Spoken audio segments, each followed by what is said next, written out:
নাহিদ রানা, শরীফুল ইসলামদের পেশোয়ারের কাছে পাত্তাই পেল না মুস্তাফিজুর রহমানদের লাহোর কালান্দার্স। বল হাতে আরও একবার আলো ছড়ালেন নাহিদ রানা। শুধু নাহিদ নয়, পেশোয়ারের হয়ে নিজের কাজটা ঠিকই করেছেন শরীফুল ইসলামও। শরীফুলও পেয়েছেন উইকেটের দেখা। শরীফুল একটি উইকেট পেলেও জোড়া উইকেটের দেখা পেয়েছেন এদিন নাহিদ রানা এবং লাহোরের হয়ে খেলা মুস্তাফিজুর রহমান দুজনেই। অর্থাৎ নিজের কাজটাও ঠিকই করেছেন বল হাতে মুস্তাফিজুর রহমান। বাংলাদেশের 3 বোলারের উইকেট পাবার দিনে লাহোরের ব্যাটারদের ছেলে খেলা করে হারালো পেশোয়ার জালমি।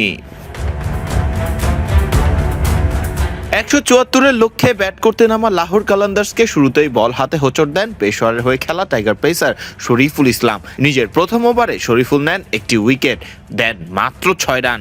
ওপেনার মোহাম্মদ নাইমকে হারিয়ে শুরুতেই বিপাকে পড়ে যায় লাহোর কালান্দার্স।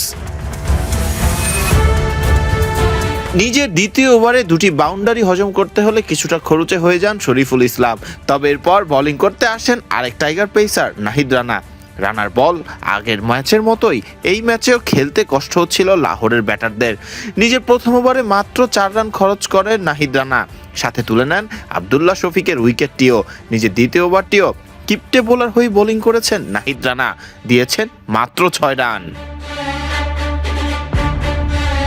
নাহিদ, শরীফুল সহ পেশোয়ারের বাকি বোলারদের বোলিং দাপটে দলীয় 64 রানের মধ্যেই নিজেদের 6 ব্যাটারকে হারিয়ে ফেলে লাহোর কালান্দার্স। ফকর জামান, সিকান্দার রাজা সহ আরও ব্যাটারদের হারানোর পর লাহোর কালান্দার্স ছিটকে যায় ম্যাচ থেকে। বোলারদের বোলিং দাপটে শেষ পর্যন্ত ম্যাচ নিজেদের করে নেয় নাহিদ শরীফুলদের পেশোয়ার জালমি। এদিকে এর আগে প্রথমে ব্যাট করে শুরুতেই নিজেদের ওপেনার মোহাম্মদ হারিসের উইকেট হারায় পেশোয়ার জালমি। উইকেটে থিতু হয়ে বড় রানের আশা দেখাচ্ছিলেন পেশোয়ার জালমির অধিনায়ক বাবর আজম এবং আগের ম্যাচের সেঞ্চুরিয়ান কুশল ম্যান্ডিস। দুজনেই সেট হলেও পরবর্তীতে ফিরেন সাজঘরের দিকে। ফলে খুব বড় পুঁজি নয়, লড়াকু পুঁজি নিয়েই লাহোরের বিপক্ষে বল করতে নামেন নাহিদ শরীফুলরা। লাহোরের হয়ে খেলা মুস্তাফিজ এদিন 4 ওভার বল করে শিকার করেন জোড়া উইকেট, খরচ করেন 30 রান। ফারদিন রহমান সকাল, বিডি ক্রিক টাইম।